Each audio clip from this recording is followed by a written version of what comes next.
to Who Wants to Be a Master Builder, episode -1, Sorting Your Collection.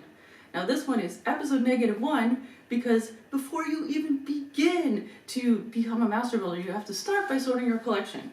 This is partially due to being able to in order to be able to find your pieces more easily and more efficiently while you're building. You're not wasting your time scrambling through unsorted bins, but also it helps you familiarize yourself with what pieces you have available, what types of pieces. So if you're not quite at this level of having little, this many drawers or this many Legos, don't be intimidated. This is not how it starts, but it's important to try to sort your collection whatever stage you're at in order to do a good build. And if you are at the point where you have this many Legos already, hopefully something in today's episode, some tips, will be of use to you. Okay, so for larger pieces and more common pieces, it's a good idea to have some sorts of bins like this. So you could put a whole bunch of common piece in a bin like this, so they're easy to access.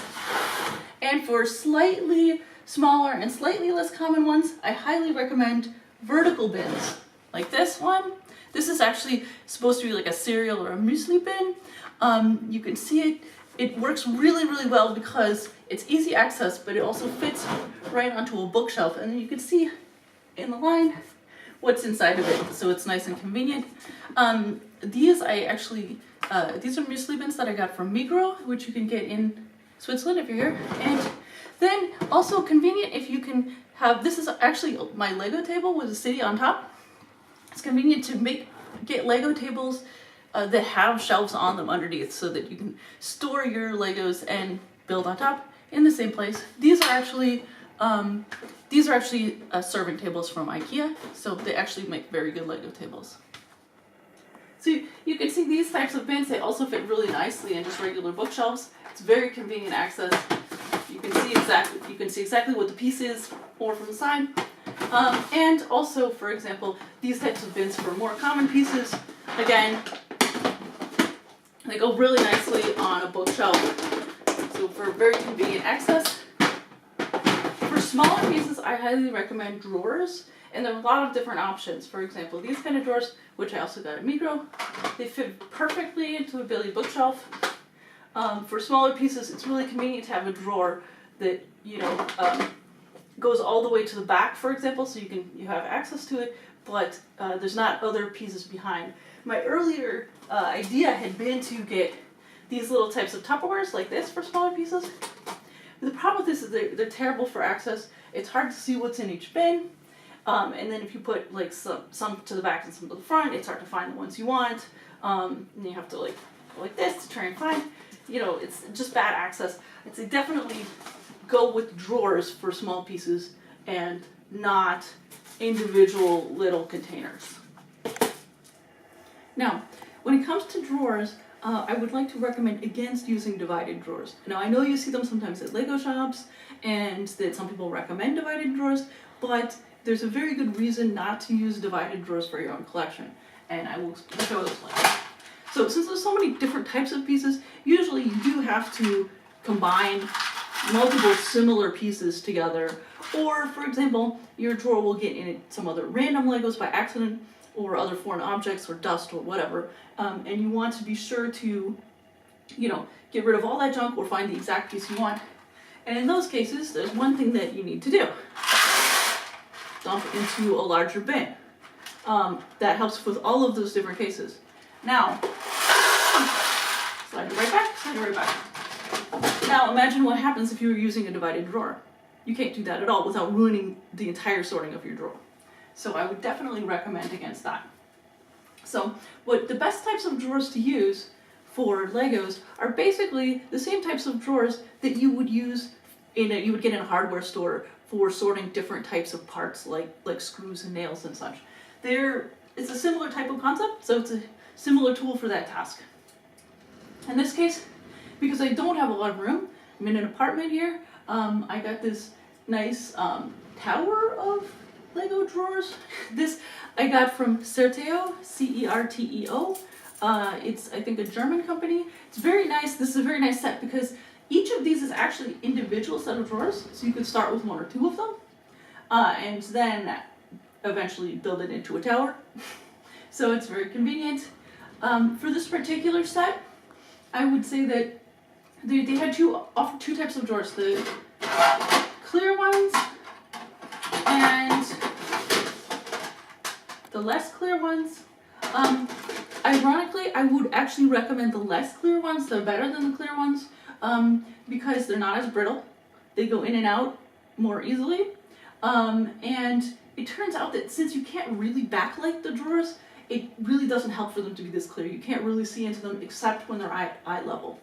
But so, as an experiment, I had bought a couple of these with the clear drawers, and so what I did was I put just the clear drawers only at eye level, because then I could see into them, and then I used them for pieces where I haven't quite decided yet what I want to do with it, how to sort it. It's like, I'll put like a weird piece in it that's hard to sort, but I can see it. But because it's in the clear drawer, I can see it. But then all the way down, I mark them by sticking a Lego to the drawer.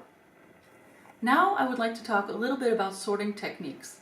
At first, I used to take, for example, a building that I would like to disassemble and sort, and do all in entirely one action, disassembling and putting it into the final bins. Now, this is not only inefficient, but it actually, as your collection grows, it becomes pretty much impossible to spread out all of the final bins in such a way that you actually can put each piece into each individual final bin. And it also takes a long time to take stuff apart while you're trying to sort. So I would recommend splitting the sorting process into phases. First, the disassembling part. And this, by the way, can be done by anyone, even someone who doesn't know how to sort. So you might be able to, get some other person to do that task of disassembling. And then once you have your bin of disassembled pieces to sort, then what I like to do is an intermediate sort, where this is something I do an intermediate sort because I can do it at my desk. Get the pieces that I've disassembled, put some on the, on the desk, and then sort them into broad categories. And then each of the broad categories can also be sorted down to the final bins later. So, for example, I would have one bin would be flat pieces, and then one bin would be pieces that have some angle, some slope to them. Then, like, for example, studs not on top pieces, not pieces of a bin. Pieces that have a connection that is like a Lego hand, or a minifigure hand, I mean. And this bin, this one also, for example. Then you have Bionicles and Hero Factory, bin for that. Another studs not on top piece. And then another sloping piece. You could have like a bin for full height pieces. And then I like to do one bin that's just whatever random junk that I can't fit into an obvious other category, just so I don't waste time trying to decide what category it's going to go into. So I do this first, and then later I clear all these away. But then I can store these. By the way, these aren't good for storage for your, these kind of horizontal type bins aren't really good for permanent storage of your collection, but they're really good for holding on to each intermediate sort category. Then later, if I have time, I'll get out this one, clear these away. And so then I can sort the flat pieces into their final individual bins. Another tip about sorting is that I would say if you have a particular category of piece where they seem conceptually similar but they vary in size, I would definitely also sort them separately by size. And I'll give you an example of this with wheels because this is the most extreme example, but this is also true of some other types of pieces like windshields. You don't want to have one bin with wheels all the way from this size to this size, because you know what's going to happen. Of course, all the tiny ones will go to the bottom and you'll never find it. So what you want to do is, like with the wheels, what I've done here, I've got 5 different size categories. Super big, medium big, slightly less big, pretty small, and very, very small. Additionally, I would recommend sorting entirely by form and shape and function, and not at all by color. I don't think there's any advantage to sorting by color unless you're blind.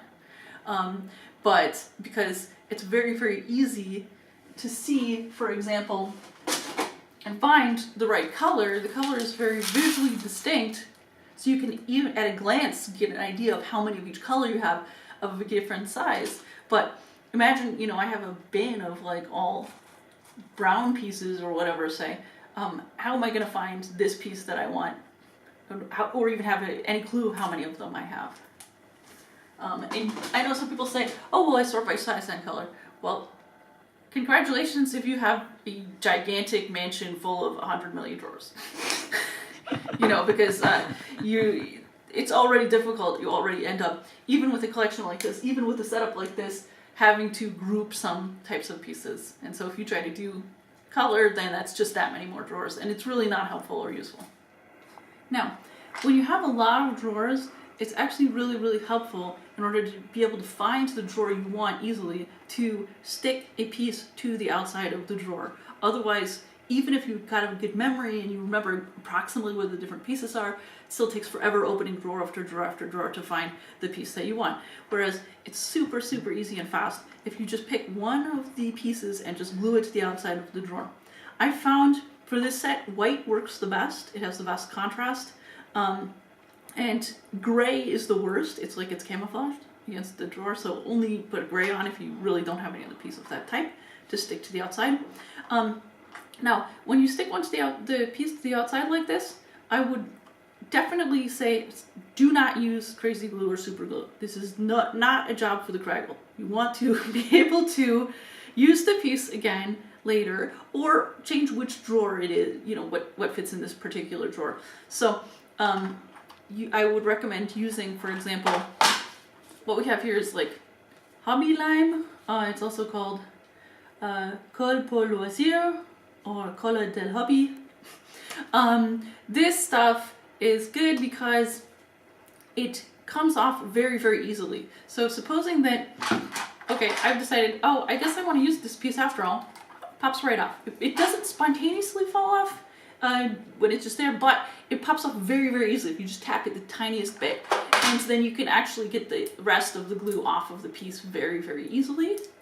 Okay, so the only annoying part about this is that they do tend to just randomly fall off as people bump the shelf, or as you're, fishing for a Lego, then like these things will pop off. So you kind of have to keep in mind that this is just an ongoing part of the task that, you find the ones that are missing their piece, and then you glue it on. You just pick one and glue it back on. So I'll show you. It's very, very, very simple.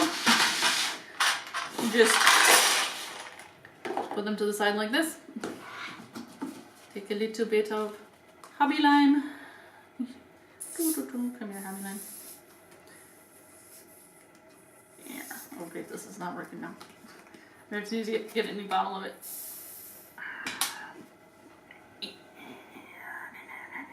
Oh, here we go. I guess let's stick a little bit of that onto the Lego. Yeah, stick it on like this. Then glue it to the drawer like that.